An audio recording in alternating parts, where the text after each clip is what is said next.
Всем привет! Вы на канале «Существует способ», и это очередная серия из Индии.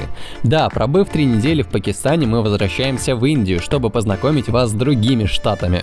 Кому-то сегодняшний выпуск может показаться отвратительным, а кому-то интересным и запоминающимся. Ведь одним из главных мест, куда мы сегодня отправимся, будет храм крыс. Также мы посетим верблюжью ферму и прогуляемся по старинному форту города Биканер. Отправимся в настоящую пустыню с барханными песками, верблюдами, увидим, на наш взгляд, самый живописный форт города Джайсалмер, познакомимся с мастером, который изготавливает целые истории внутри Серебряного кольца, и еще многое-многое другое. Поэтому поехали!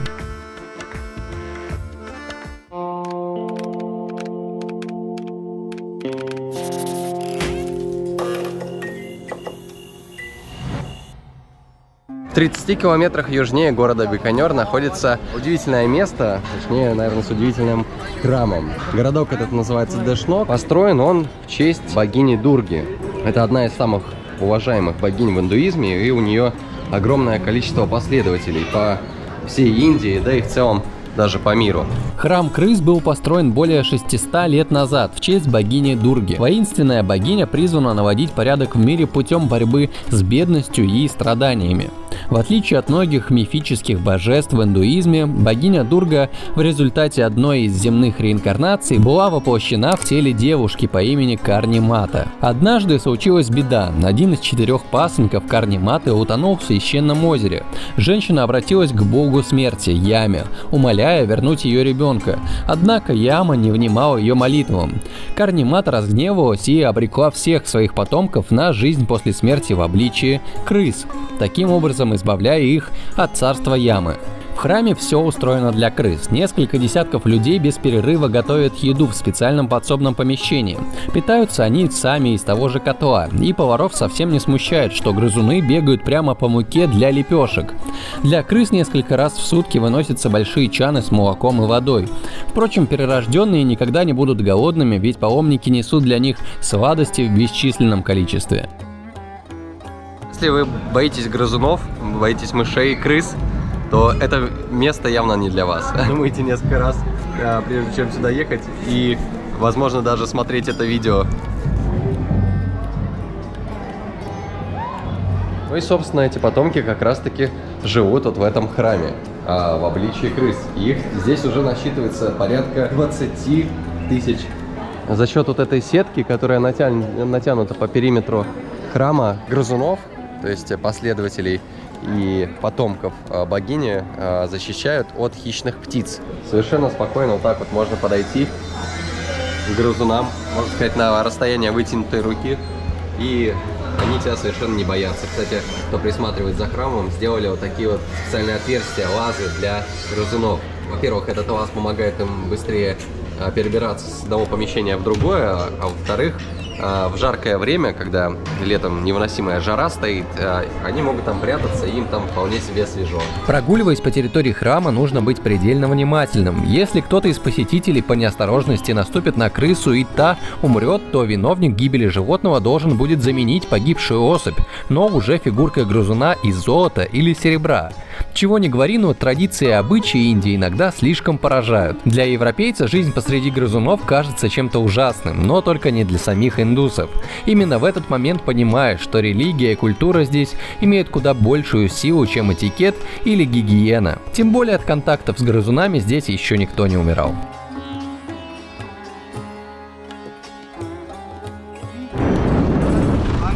На западе штата Раджастан располагается единственная пустыня в Индии под названием Тар. И, естественно, где есть пустыня, там должны быть кто? Правильно, верблюды. В 10 километрах южнее Биканера можно найти целую ферму, которая занимается разведением биканерских верблюдов. У них тут своя собственная порода, которая выращивается именно здесь. Биканерский верблюд славится своей выносливостью и довольно-таки короткими лапами, но при этом очень мощными. Очень короткие ноги у него почему-то говорят, хотя мне кажется, что вполне себе нормально. Вот этот, кажется, друг идет, чтобы чем-то полакомиться, а у меня, дружище, для тебя ничего нету, только не плюйся в меня. Очень сильно прошу. Местный сторож, который охраняет верблюдов. Кстати, Я думаю, что сторож здесь не один такой, потому что поголовье здесь очень большое. Здесь около 200 особей верблюдов. И, собственно, как раз-таки вот этих верблюдов используют для сафари с выездом в пустыню на разное количество времени. Можно поехать на один день, можно поехать с ночевкой, провести, получается, ночь в пустыне под звездами. Либо же можно отправиться вообще из города Биканер в Джейсалмер. Это займет где-то около 6-7 дней. То есть такой многодневный тур сафари по пустыне на верблюдах. Здесь же можно посмотреть, как живут люди в пустыне. Вот эти вот кочевники, как они переходят из одного селения в другое. То есть вот с помощью вот этого хвороста, который можно найти в местных пустынях, они делают вот такие вот типа бунгало, какие-то скамеечки. Ну, скамеечки я сомневаюсь, что они будут строить где-то в пустыне, но такую хижину вполне себе возможно. Также здесь за денежку можно покататься на верблюде, вот на таком наряженном. Дядечка вот так вот проведет вас по такому подобию пустыни. Вроде бы длится 10 минут, может быть чуть поменьше. И стоит в районе 100 рупий, что в пересчете на наши деньги будет где-то в районе 80 рублей. Ну так неделю, знаешь, идти. Наверное, будет все-таки, да, не очень комфортно, по крайней мере, в 5-й точке. Вот, решили мы все-таки прокатиться с Леной, чтобы понять, что это такое. Поездки на верблюдах. И, наверное, в длинное сафари мы точно не соберемся. Ко всему привыкать надо, в общем. И к верблюду тоже. Вот так, от первого лица. Почти. Конечно, первое лицо верблюда. Тут говоришь не я на коне, а я на верблюде. Да. Все, с Леной почувствовали мы себя типичными вот этими отдыхающими, которые приезжают в Египет куда-нибудь и делают вот эти вот фотки с верблюдами. Катаются на них. Ничего такого сверхъестественного как бы в этом нету, как и везде. Пара верблюдов, которых гоняют, они там катают целыми днями народ. Что касается фермы, где вот разводят верблюдов, очень мало информации. Сейчас мы попробуем подойти к музею, зайти даже в него, посмотреть вообще, есть ли там что-то полезное, информативное, потому что, прогуливаясь мимо стойбищ, ты просто там, смотришь, да, на ты верблюдов. просто на верблюда смотришь, как бы, ну... Кто они, какой породы хотя бы. Ну, в музее мы все-таки нашли информацию, но жаль, что ее нету наглядно. То есть, когда ты подходишь непосредственно к верблюду, чтобы посмотреть, ну, как в зоопарке, знаете, типа, там, подходишь и пишут, какая порода, там, сколько ему лет. Вот здесь, да, представлено несколько пород, но где какая именно в стойбищах мы не можем понять. А еще здесь, кстати, очень интересно делают стрижки верблюдам. То есть мы ни одного пока верблюда с такими стрижками не видели, но в скором времени здесь обещают провести фестиваль, на котором как раз-таки занимаются вот этим вот рисованием по верблюдам. Это, знаете, как татуированные верблюды получается. Верблюжье седло из верблюда. Думаешь, это кожа верблюжья? Думаю, что да. Ну, раз тут так показано. Ну да. Да. Ну, как бы безотходное производство, можно найти и изделия из верблюдов. Всякие различные червички, тапочки, шляпы, ремни с изображением сразу же верблюда из верблюжьей кожи. С верблюжьего волоса тоже есть всякие разные пледы, шарфы, даже нитки клубками продаются. Аккуратненько подойдем, поздороваемся к одному парню. Как у вас тут дела, ребята? Как поживаете? У них обед вовсю. Биканерский верблюд отличается еще и расцветкой от других верблюдов. Они здесь белые. Ну, похвально то, что у верблюдов здесь есть навес. То есть позаботились о том, чтобы они жили в комфорте. Песочек вот здесь, чтобы копытам не больно было, не твердая поверхность. Чтобы вот так вот верблюд раз и мог прилечь, отдохнуть. Кормушки стоят, каменные такие, бетонные, и навесик есть. Как уже ранее было сказано, эти верблюда, они не просто все время обитают здесь, все время находятся в заперти, их периодически выгоняют на сафари. Сейчас тут работники пригоняют из одного вольера в другой верблюдов, и вот можно наблюдать, как верблюды прям бегут. Каково же все-таки всаднику, когда верблюд бежит? Ну, это, наверное, похлеще все-таки, чем на лошади, потому что, да, смотрите, какой рост у верблюда, в отличие от лошади. Перегоняют они только самок сейчас вот в этот загон для того, чтобы подоить их. Вот сейчас вот покушали и можно идти давать молоко.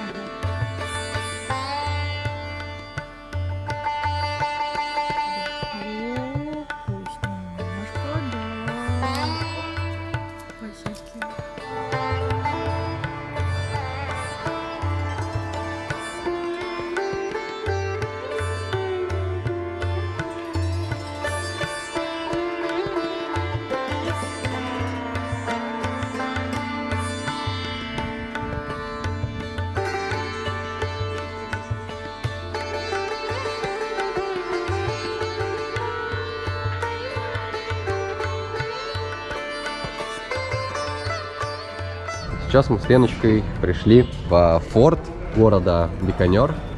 И рядом с ним есть такое вот интересное местечко с вот такими следами, отпечатками рук. Считается, что здесь их от 24 до 41 отпечатки рук жен воинов, которые совершили ритуал сати, самосожжения, когда их мужья погибли. Вот такая вот грустная история.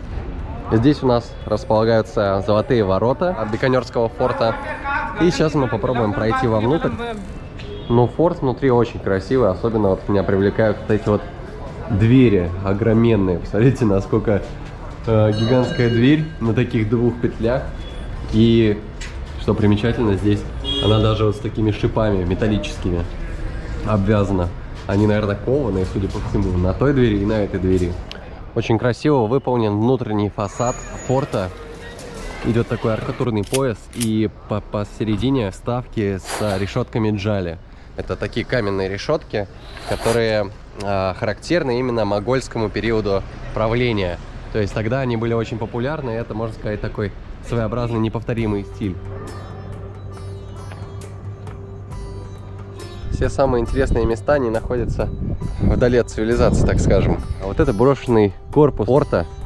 Вот туда вот все туристы ломятся. Толкучка огромная, там не протиснуться. Мы туда решили не идти и пошли вот сюда, в заброшенную часть. Тоже, в принципе, такие же стены, только не реконструированные. И вероятно, что еще можно даже подняться на них. Отличная панорама открывается на сооружения, постройки, которые внутри форта находятся. И отсюда же можно посмотреть и на город. Сейчас чуть-чуть только надо забраться на стены. И вот так вот. Попугайчики летают. Ров выкопан.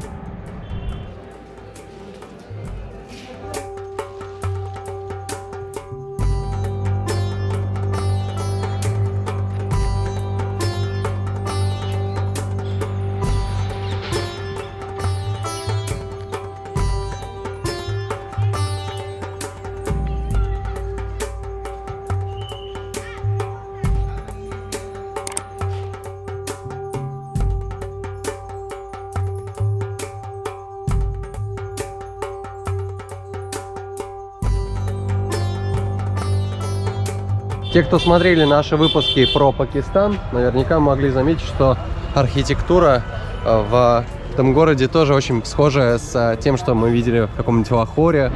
Единственное, наверное, различие — это то, что в Лахоре было чуть-чуть почище, вот именно в таких исторических местах, в каких-то дворцах. Красивейшее здание, монгольская архитектура, все такое резное, каменное, изящное. И что вы думаете, тут табличка? Не писайте тут. Иначе штраф 500 рупий. И вы думаете, это работает? Не работает. Вот в этом единственный, наверное, минус менталитета индусов. Они очень любят писать там, где не нужно писать. Очень красивые ворота. Прям в центре Биканера. Все с красного кирпича. Тоже очень изящно украшено. Две створки ворот, тоже с шипами, прям как в форте. узорные арки и белые мраморные купола сверху. Мы уже проехали с вами столько много разных городов Индии, но что не меняется действительно, так это количество людей на улицах и количество шума, соответственно. С этой стороны так вообще, вот смотрите, насколько шикарный эркер. Обалдеть. Просто космического узора какого-то, орнамент. Это все камень, ребята, это все камень, который вырезался вручную. Тогда машин никаких не было, никаких установок.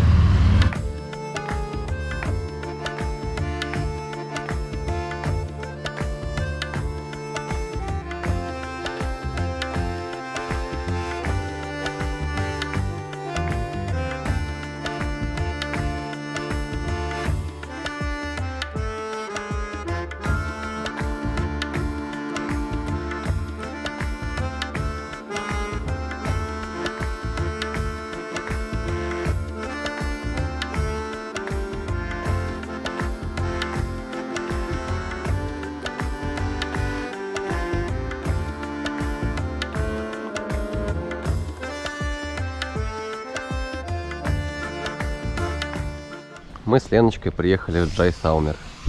Это пустынный город. Город, И он сделан из песка. Называется еще Золотой город, как раз таки потому, что он сделан преимущественно из песка. Погодка, конечно, прохладная пока что. Мы несколько часов просидели вот в такой комнатушке. Дождались, пока станет светло, потому что приехали очень рано. Где-то в 5 мы приехали, да? 4:30. 4:30 даже, да. Сейчас идем искать жилье и гулять по городу. Коровки здесь, верблюды гуляют. Леня тут посвящает песню.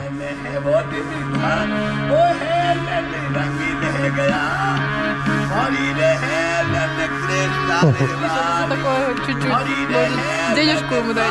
Ну, понятно. Лене песню посвящают. Оплатить кто должен? Конечно, Миша, давай, доставай кошелек. Пока Лене посвящают песни, давайте я расскажу вам про город Джайсалмер. Собственно, чем же он знаменит. История такая, что он является одним из городов, через который проходил шелковый путь. И дальше города Джайсалмера здесь уже начинается к западу уже полноценная пустыня, пустыня Тар.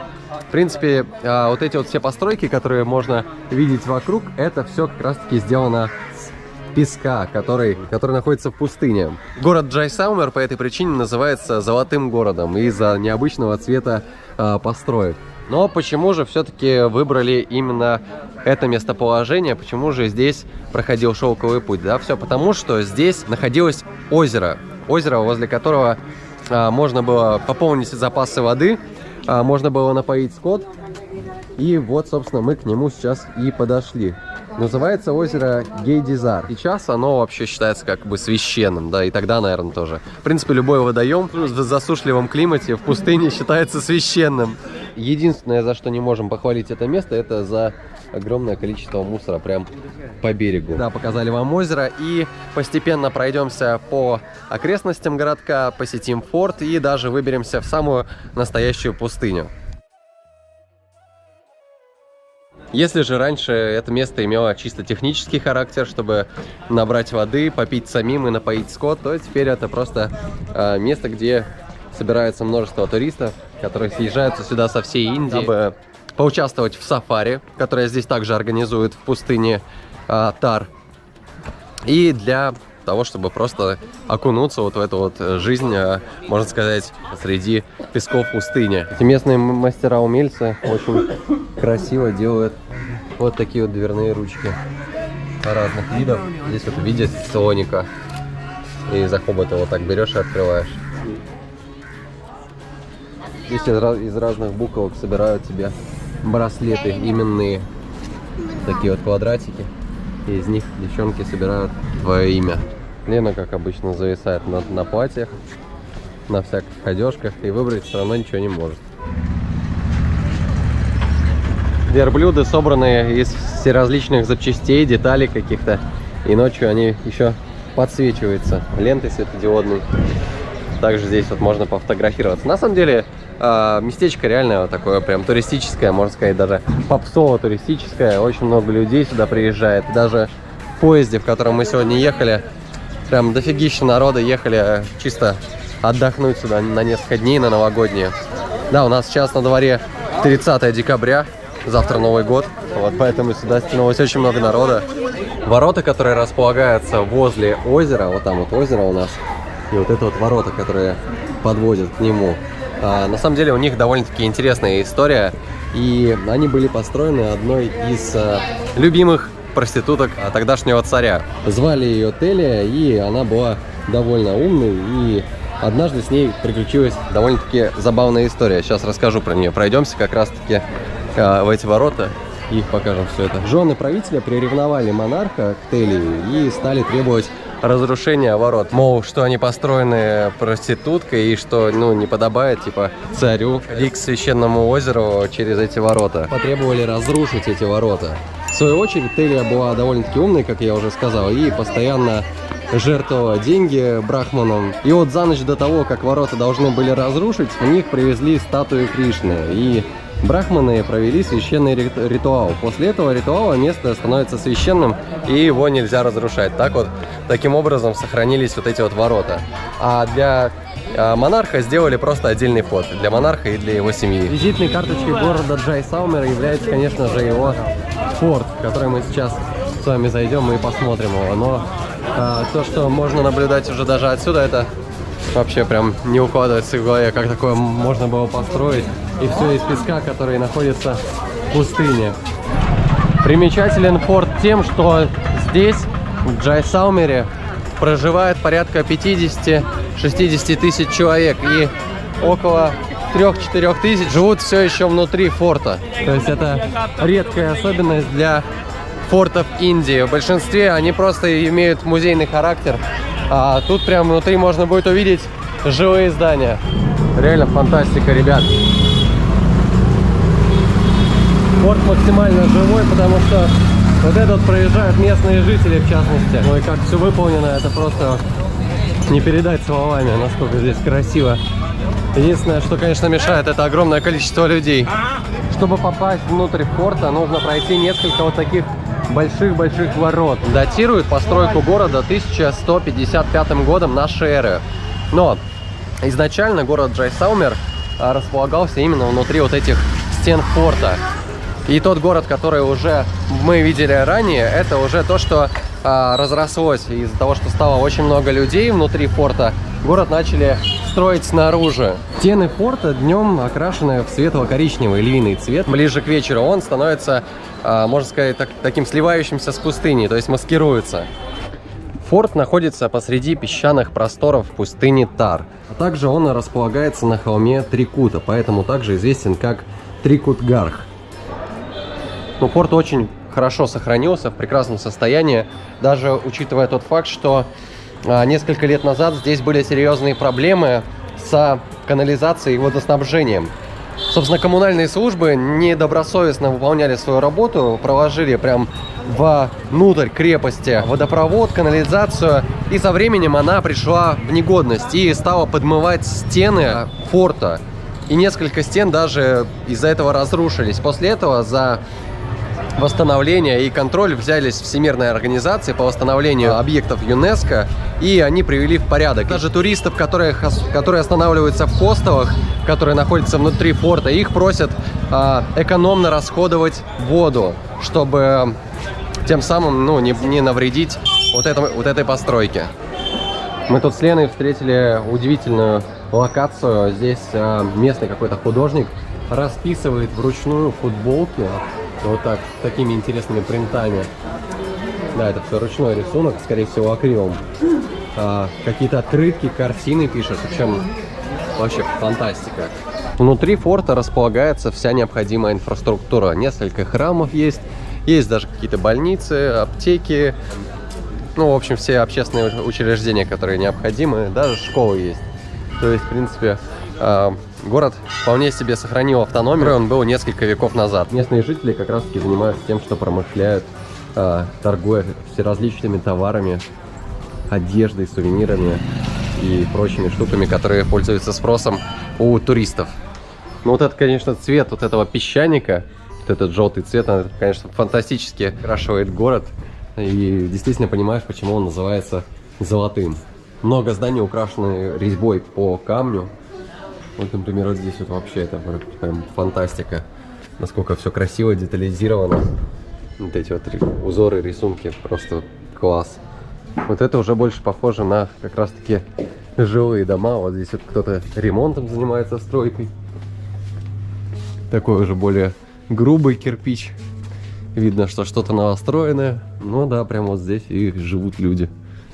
Вот дядечка какие-то продает ковры или что это, я даже не знаю, гобелены. Предложили нам пройти на смотровую площадку, и хотим вам сказать, что это очень классная смотровая, прям со стен форта.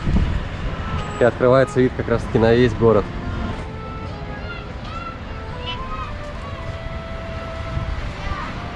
Шли к какому-то ювелирному мастеру, который показывает нам, какие изделия делает он и его отец.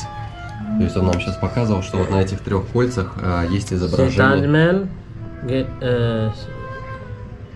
Wind Palace in Jaipur, Midburn, Parliament House of Delhi, Gateway of India, Lake, Camel Safari with 2 people sitting, sunset and... На одном кольце изображены несколько сразу же главных достопримечательностей Раджастана. Ну, это, конечно, фантастика, это очень тонкая ювелирная работа. Вот здесь он тоже показывает какие-то небольшие таблички, которые все делались вручную. И, в принципе, все украшения, которые здесь присутствуют, они также сделаны этой семьей. Несмотря на это, что вот на этом кольце удается разместить несколько миниатюр. Вот здесь, посмотрите, здесь изображены несколько животных. Слон. Ага. Здесь слон изображен, лошадь, верблюд, корова, какая-то птица, обезьянка. И кролик. И кролик, да. Это все на одном кольце, вы представляете? Что же мы тут говорим про резьбу по камню? Jaisalmer Monument, Ganesha, Salam Singh Haveli, Lake, couple drinking beer. После визита к этому мастеру ювелирных изделий становится понятно, что сделать красивый фасад здания или какой-то резной узор на окнах нет, не так уж и сложно, как казалось. В целом-то здесь получается, что Раджастан славится своими искусственными мастерами, теми, кто знает свое дело, посвящает этому всю жизнь. Некоторые даже в нескольких поколениях уже работают в том или ином ремесле.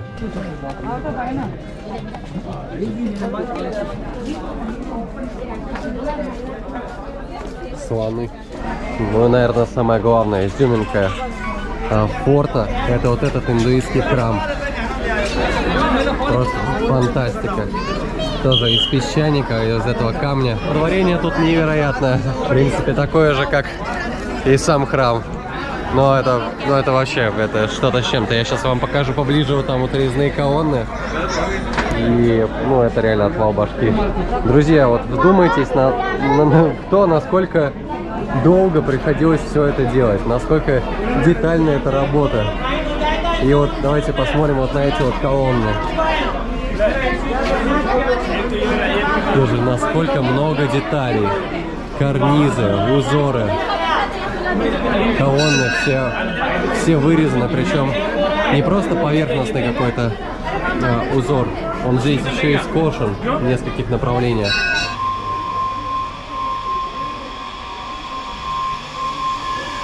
Ну а здесь, ребята, полноценно живут люди. Вот частный сектор. Хотели бы вы в такой крепости жить? Напишите в комментариях, пожалуйста. Вот они паркуют здесь мотоциклы свои, насосами подкачивают воду. Вот кто-то здесь массажный кабинет открыл. Вообще красота. Вот тетечка вышла, полы моет. Джайсалмер – это город, который почти возродился из мертвых за последние полвека. Сейчас Джайсалмер, возможно, не так влиятелен, как раньше, но уж точно не забыт. На самом деле это один из самых крупных туристических городов Раджастана. Притягивает туристов сюда Джайсалмерская крепость. Это захватывающее зрелище. Массивный замок из песка, вырастающий из песчаной равнины. Форт был основан в 1156 году и находится на холме Трикута, что означает трехпиковый. Сам форт состоит из 5 соединенных друг с другом дворцов. Массивные стены из песчаника и 99 невысоких крепких башен возвышаются над городом на 300 метров. О былом величии Джайсалмера напоминают великолепные форт, дворцы, храмы Хавели, булыжные мостовые. Каждое здание здесь украшено изящной резьбой. Помимо дворца, внутри крепостных стен расположены старинные джайнинские храмы, а также хранилища санскритских и пракритских рукописей. Сегодня Джайсалмер — это не только последняя обитаемая древняя крепость в Индии, но также и живой памятник. Среди узких дорожек и многолюдных двориков жизнь здесь течет, как и в 17 веке. Прогуливаясь вне форта, часто встречается вот такого рода хавели. Вот эта хавели называется Сикхи. Пока я рассказывал вам про то, какая красивая хавели здесь, Лена увидела платье. Наконец-таки это сбылось. Лена пыталась купить платье еще с Таджикистана, но ничего не получалось почему-то. И вот, все, свершилось. Скоро вы Леночку увидите в новом одеянии. Вот смотришь порой на всю вот эту архитектуру и даешься диву. И думаешь, блин, какого хрена? Что мы сейчас строим-то, ребята? Офигеть, это просто вот, это реально сказка какая-то. Как мы докатились до этих примитивных форм, до этих бесформенных построек, безвкусных. Ну вот оно мастерство, причем сделанное несколько веков назад. Да какое? Почти 1000 лет назад. Вот покажите хотя бы один наш какой-нибудь дом, который простоял 1000 лет. Явно он не будет похож на что-то подобное. Он будет, наверное, весь уже... Просто какие-то развалины, наверное, от него будут. А все лишь потому, что использовали качественные материалы строительные. В частности, камень. Красиво все это украшали, и мастера были толковые. Красота какая. Коровки отдыхают, на солнышке нежатся. Они прям как котики, Лен. Да, кстати. Лежат Но такие. они очень милые.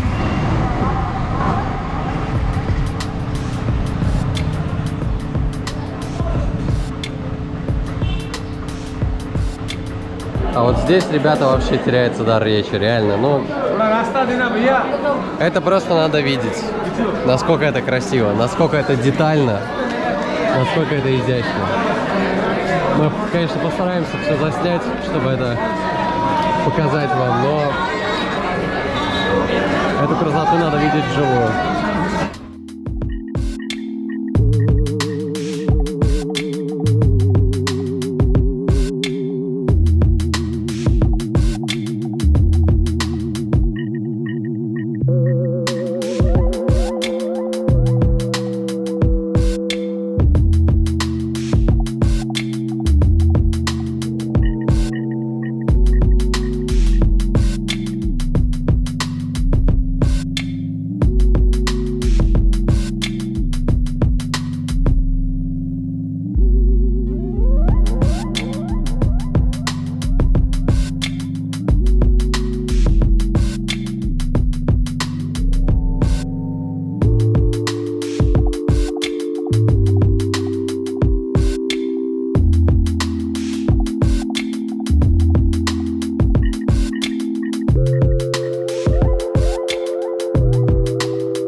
Вот вроде бы мы показываем все это, рассказываем, что это все так круто, все это сложно сделать, но вы реально просто сейчас остановите прям видео и подумайте, не знаю, вот на каком-нибудь кадре, вот на таком, типа, подумайте, насколько, типа, это все трудоемко.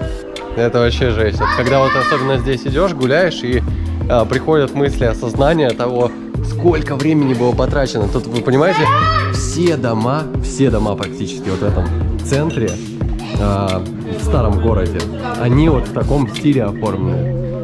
С какими-то рисунками, с орнаментами, с резьбой вот этой по камню. Это...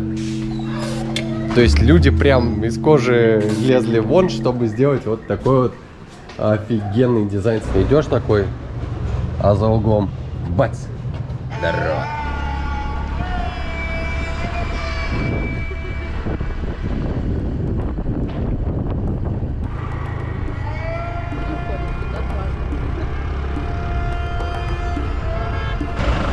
Казалось бы, канун Нового года, надо сидеть дома, елку наряжать, салаты резать.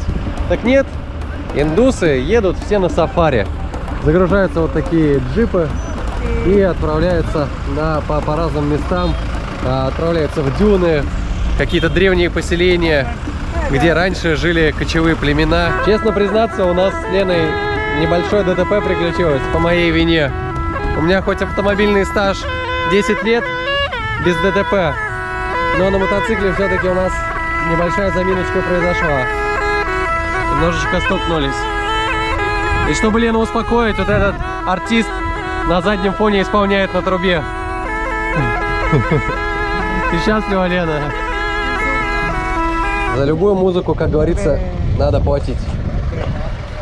Вот, и наш музыкант тоже подошел к нам неспроста. И все, и пошел дальше исполнять по другим машинам. Правда, там его что-то игнорируют, но он не успокаивается. Леночке стало получше, и она решила принарядиться в свое новое платьице. И вот в таком красивом наряде мы прибыли в древнее поселение Кулбхара. Древнее и заброшенное поселение. Здесь уже давно никто не живет, но руины домов остались. Да, причем, ну, руины, сами можете видеть какие. Казалось бы, деревня, но смотрите тоже, какие все-таки узорчатые стены резные. Вот эти здания однозначно восстановленные, а вот это вот стены, судя по всему, даже не тронутые.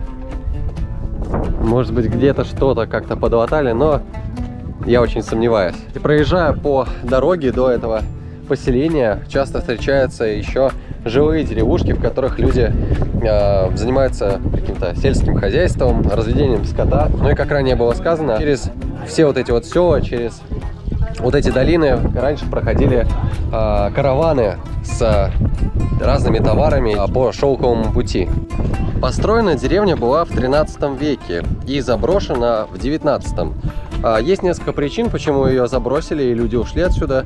И, наверное, первая и более правдоподобная версия — это то, что здесь были истощены запасы воды. А если же в самом Джайсалмере там есть большое озеро, которое питает город и дает воду для жизни, то здесь водоемов как таковых поблизости не имеется. После того, как Кулбхару забросили, она начала обретать статус места с привидениями. И в 2010 году местное правительство решило сделать это место туристическим.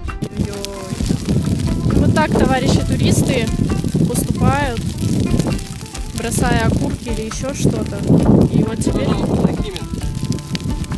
Собственно, ребята, что, конечно, печально очень. Сейчас вот увидели, что там горит трава. Причем горит на территории вот этого вот комплекса древнего поселения. Подошли к полицейским, потому что сами не смогли потушить. А полицейские говорят, что все в порядке. Пускай горит, мы ничего сделать не можем. Ходят, улыбаются. В этом, конечно, менталитет индусов поражает. Вот он созрел, там сейчас поехал один проверить, сел на мотоцикл. Ой, да. Жители этой деревни были в основном торговцами сельскохозяйственной продукцией, фермерами. Для сельхозцелей жители деревни использовали воду из реки Какни и нескольких колодцев. Но сейчас река Какни уже совсем обмелела, и, собственно, по этой причине здесь никого нету.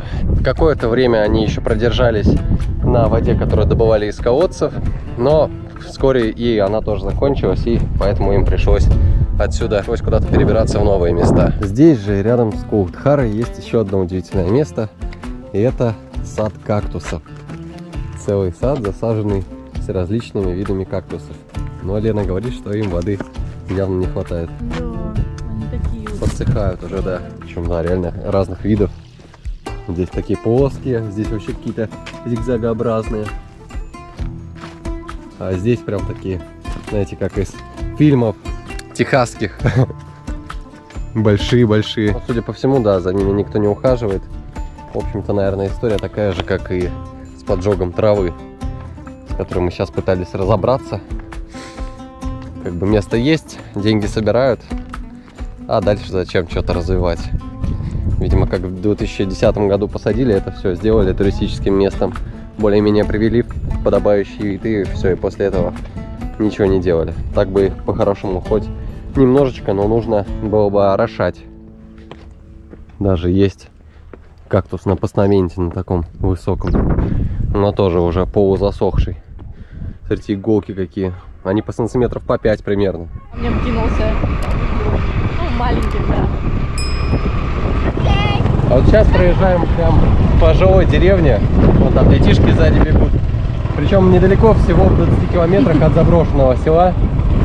И здесь жизнь вполне себе кипит. Вот здесь можно даже наблюдать, что гаражик у кого-то там, джип внутри стоит. Hello. Hello. Какие-то домики тоже. Сможешь повернуть?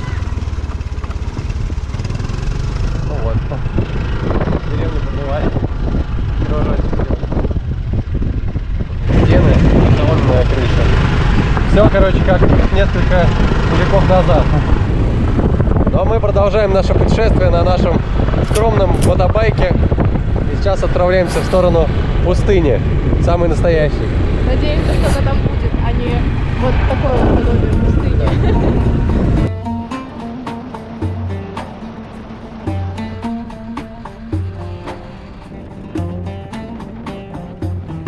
Лена мне говорит, что ну что это, пустыня что ли, говорит. Где тут пустыня? Говорит, пока песка в ботинках не почувствую, говорит, значит еще не пустыня. Вот пришлось ее везти. Довольно? Да, довольно. Самая настоящая пустыня. Но смотрите вообще, что здесь происходит.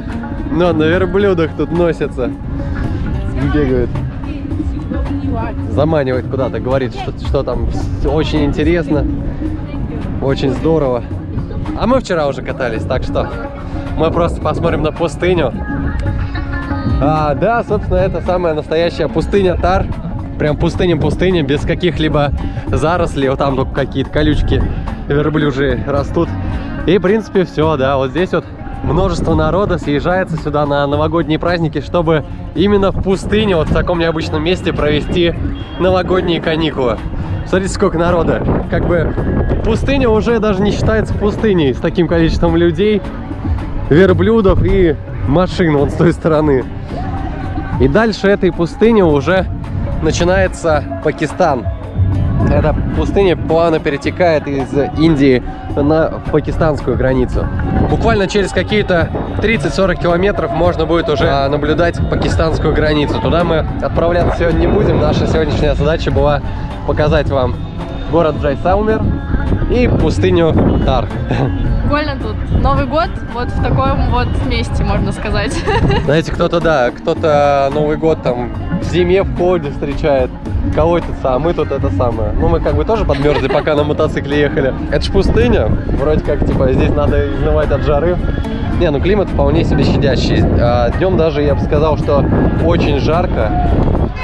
Песок нагревается и температура достигает 25 градусов. Ну что же, на этом мы заканчиваем нашу серию вот таким замечательным закатом посреди пустыни. Всех уже с прошедшим, наступившим Новым годом, да, потому что мы выпуски делаем немножечко запоздало, вот.